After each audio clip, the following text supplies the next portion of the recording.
మన హృదయములో మన మనసులో ఉండవలసిన మాట ఏంటో తెలుసా ప్రియమైన దేవుని వాళ్ళారా? క్షమాగుణం, క్షమించే గుణం. యేసుక్రీస్తు ప్రభువారు ఆ కలిగిన ఆ హృదయాన్ని, ఆ మనసును మనం కూడా కలిగి ఉండాలని ఆ యేసుక్రీస్తు వారు చెప్పిన బోధ ఈ రోజు నీకు బోధపడితే ఈ రోజు నీ జీవితం ధన్యం. యేసుక్రీస్తు వారు చెప్పారు, 70 ఏళ్ల మట్టుకు జీవితాంతం వరకు నీ జీవితం ఎంతవరకు అయితే కొనసాగుతుందో, మనిషి ఆయుష్కాలం 70 మహా అంటే 80 సంవత్సరాలు ఏదైతే దేవుడు రాయించాడో ఆ జీవితాంతం కూడా ఎక్కడ కూడా కక్ష రాకూడదు, ఎక్కడ కూడా అసూయ కడకూడదు, ఎక్కడ కూడా కోపం రాకూడదు. ప్రతి వ్యక్తి మీద ప్రేమ, దయ, జాలి, కనికరం ఇలాంటి గుణగణాలతో యేసుక్రీస్తు చూపించిన సన్మార్గములో నడిచే కుమారులుగా, కుమార్తెలుగా ఉండాలని దేవుడు కోరుకున్నాడు. ప్రియమైన దేవుని వారలారా, అందుకు తన జీవితంలో మనం ఎక్కడ చూసినా కూడా క్షమాగుణం, క్షమాగుణం, క్షమాగుణం.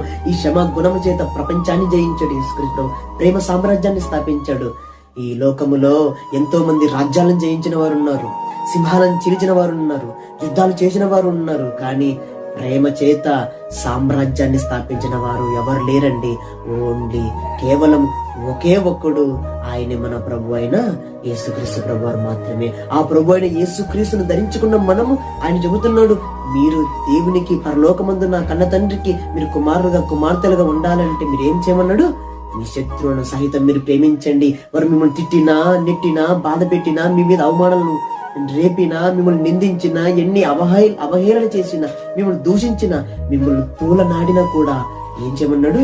పల్లెత్తి మాట అనకుండా క్షమించండి, క్షమించండి. ప్రేమతో మనిషిని సాధిద్దామండి, పగతో వద్దు.